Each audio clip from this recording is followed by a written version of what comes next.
All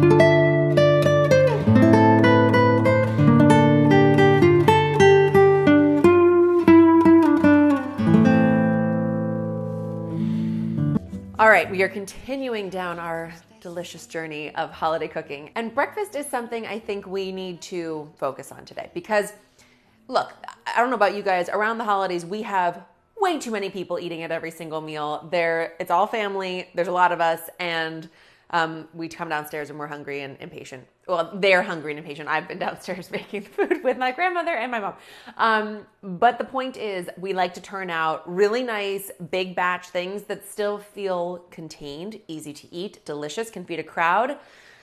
Normally, we will do something we call an egg McLamole, which is an egg McMuffin, but like done on big sheet trays. We do a Christmas Kringle, which is really delicious and like basically pecans and brown sugar wrapped up in puff pastry with a royal icing on top. Very decadent. But speaking of decadence and speaking of really treating yourself and your loved ones around the holidays, starting at the first meal of the day, we are making Creme Brûlée French Toast today.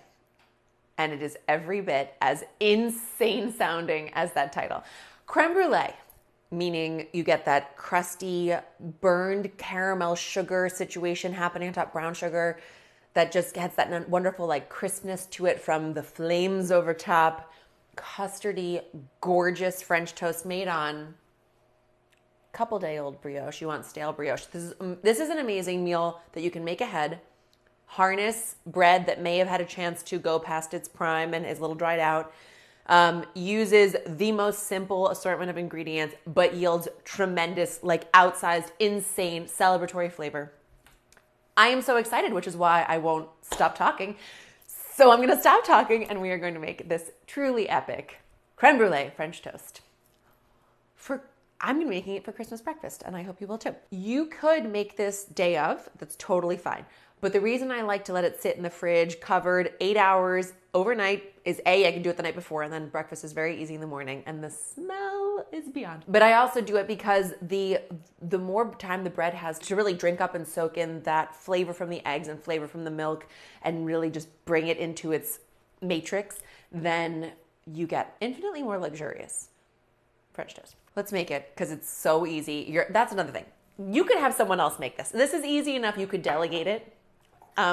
Depending on how much of a control freak you are, or you can do it yourself and just be reminded of the kitchen boss that you are. The first thing we're gonna do is melt a stick of butter in these adorable pans that I found on Etsy.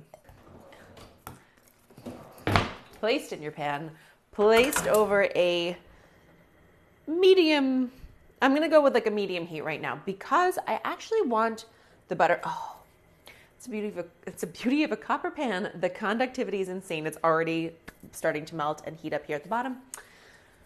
I don't want the butter to like start to bubble and froth too quickly. I really don't want to lose any of the moisture content here. I'm not trying to have it reduced down or brown or anything like that. I just want it liquid so that it can start to saturate the brown sugar and create this wonderful glaze that goes at the base of our pan. So I'm just going to let that hang out here. Meanwhile, we can go ahead and cut the bread. Now, one kind of important thing with this dish is to use stale bread because you want bread that's thirsty. Stale bread wants to drink up whatever you put around it, which in our case is going to be a mix of half and half and eggs and the butter and a bunch of other delicious things. If you did not buy your bread in advance or it's staying really nice and moist, which this one actually kind of is, but it's dry enough, you can slice it up into these 1-inch slices and tuck it in a 300-degree oven for a few minutes and it will dry up nicely. You don't want it toasted. You just want to kind of parch it out a little bit. Now, this is a giant loaf of brioche, so I'm going to have to try to make it fit into the pan that we're using. One other important feature of this recipe is you do want to use a non-stick metal pan like this one with sides. A, so you can soak it and cook it all in one pan so you have minimal cleanup, but B, because the metal actually is going to help the sugar melt and crust on the bread perfectly. So I really try to minimize the amount of special equipment you need to make these delicious recipes. This is one such place where it makes a lot of difference Worst case scenario, soak the bread in a casserole dish or something and then do this on a sheet tray. Just gonna make sure that before I do everything else that these are gonna fit nicely, which they are. Lovely. And I kind of like really wedge it in because when we make this, people inevitably want their own slice, obviously, and it goes fast, so don't skimp. And the ends work beautifully, but since it's you and I want it to look extra magnificent, I am going to skip the ends and really just tuck it in. So it's gonna look like that. Such a gorgeous loaf of bread. Brioche is already quite eggy. It's really dense and moist and stays kind of airy too, so that when it gets soaked with that custard, it just becomes like a melt in your mouth flavor bomb sensation. The butter is beautiful and melted at this point. Get yourself a whisk, and I'm just gonna add 1 cup of packed light brown sugar right into this already nice and warm melted butter situation, and just stir that around so that the sugar gets saturated with the butter and it starts to blend and melt, already getting those amazing toffee caramel notes. And that's all you have to do. It's not going to melt down or anything more than that. You just want it to be nice and incorporated. So just like that, and then you just want to grab a spoon and just sort of smooth this butter and sugar mix over the base of your pan. So this is what will become the creme brulee topping. We're cooking it kind of upside down. And this will crust and coat your bread slices and make them heavenly decadent. Okay, just like so. Now we can go ahead and fit back in our Tetris board of bread, kind of wedge them in there as much as possible. And our last little piece right in here. Oh, so cozy.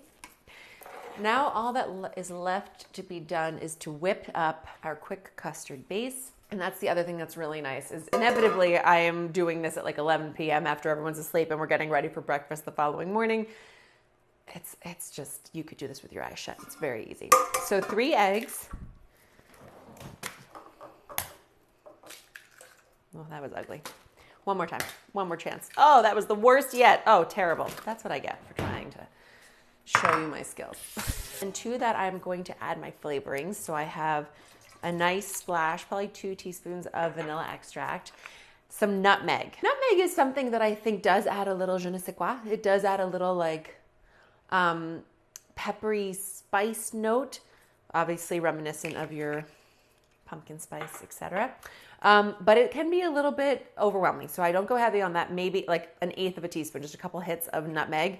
I like to go a little bit heavier on the cinnamon because it just gives such a great warming flavor, makes it very comforting to have this be what you sit down to on Christmas morning. And then my little hit of wonder and joy is called cardamom. I have to tell you, I feel like cardamom in my sweet things goes such a long way to making otherwise like really lovely, but you know, fairly neutral, generic, delicious, but like it could be even more delicious food, really takes it to the next level. Because cardamom has like a floral note to it almost, in addition to that warming spice that I just think is divine and really, really complements the brown sugar notes happening in here. I have 3 eggs, I have vanilla extract, I have our spices. I'm just gonna whisk those up really quick so that everything starts to get blended in with those eggs. As I whisk in a bit of air, scrape off anything that's sort of sticking to the side of the bowl. You don't want to leave any flavor behind. Pinch of salt, 1/2 teaspoon of kosher salt, and then if for some reason you were compelled to go lighter on this recipe, you could absolutely use whole milk. You could probably even use reduced fat milk, but I cannot speak for whether or not you will arrive at the same custardy, absurdly satisfying situation I will be getting to with a cup of 1/2 and 1/2 into our egg mix. You know, most of the year I try to treat you to healthy decadence, to places where we make like little shifts or little trade-offs that actually give us equally delicious results, but do try to be a little waistline friendly. Not today. Today we are going for utter insanity. Stick of butter, cup of half and half, cup of sugar, some spices, eggs, get some protein in there.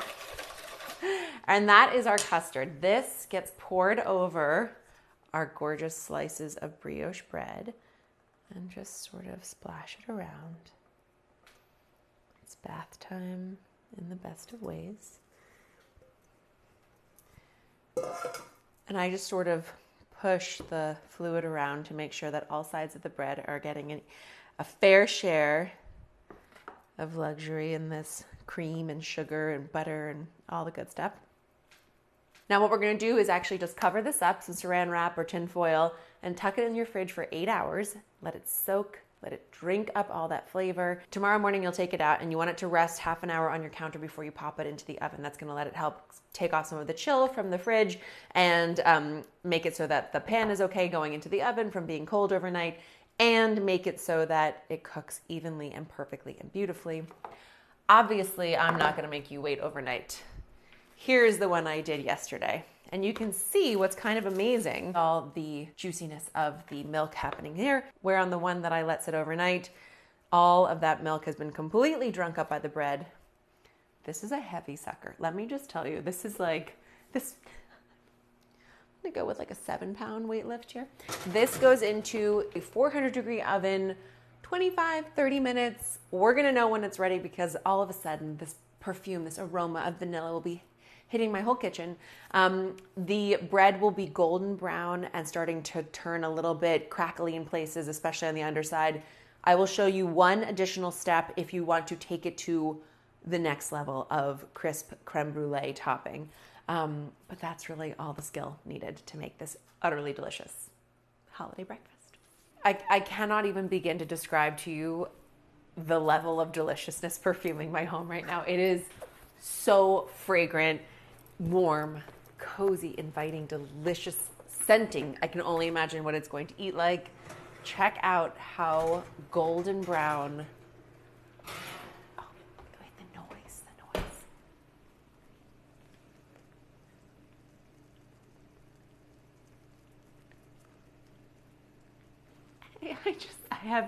I am apoplectic with love for, how like just gorgeous this whole situation has come out.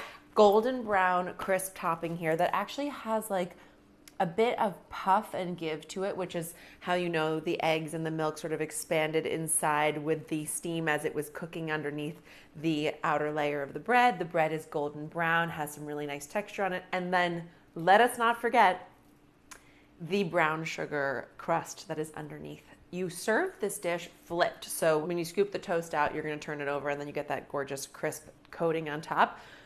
To achieve that, you actually do want to let this cool in the pan like 8 to 10 minutes so the sugar has a chance to fully caramelize and get that nice crisp exterior. Or if you really want to take it to the next level, you can preheat your broiler.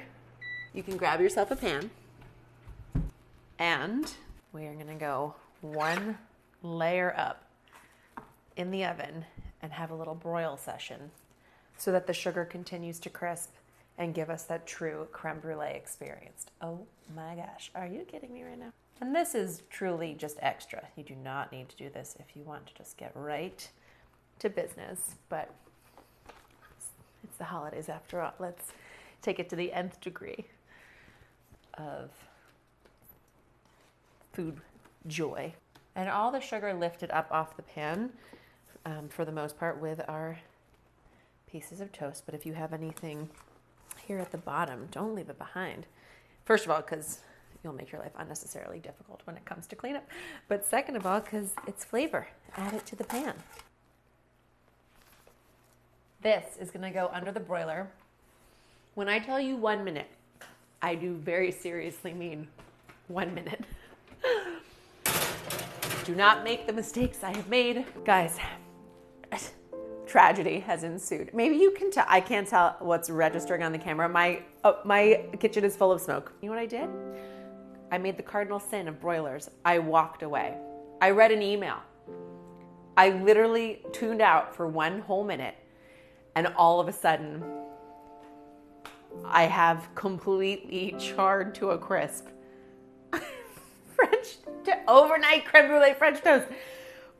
So bad. I tell you this because I want you to know that you should never walk away from a broiler, ever, ever, never do it. Don't do it. Nobody may disturb you during this 1 minute of intense watching as your sugar starts to bubble and caramelize and crisp and harden on top. I mean, are we joking? That's happening right now. That is happening on your French toast. What we are going to do is rotate the pan quickly because the guys in the back are bubbling away, just so you can see. I mean,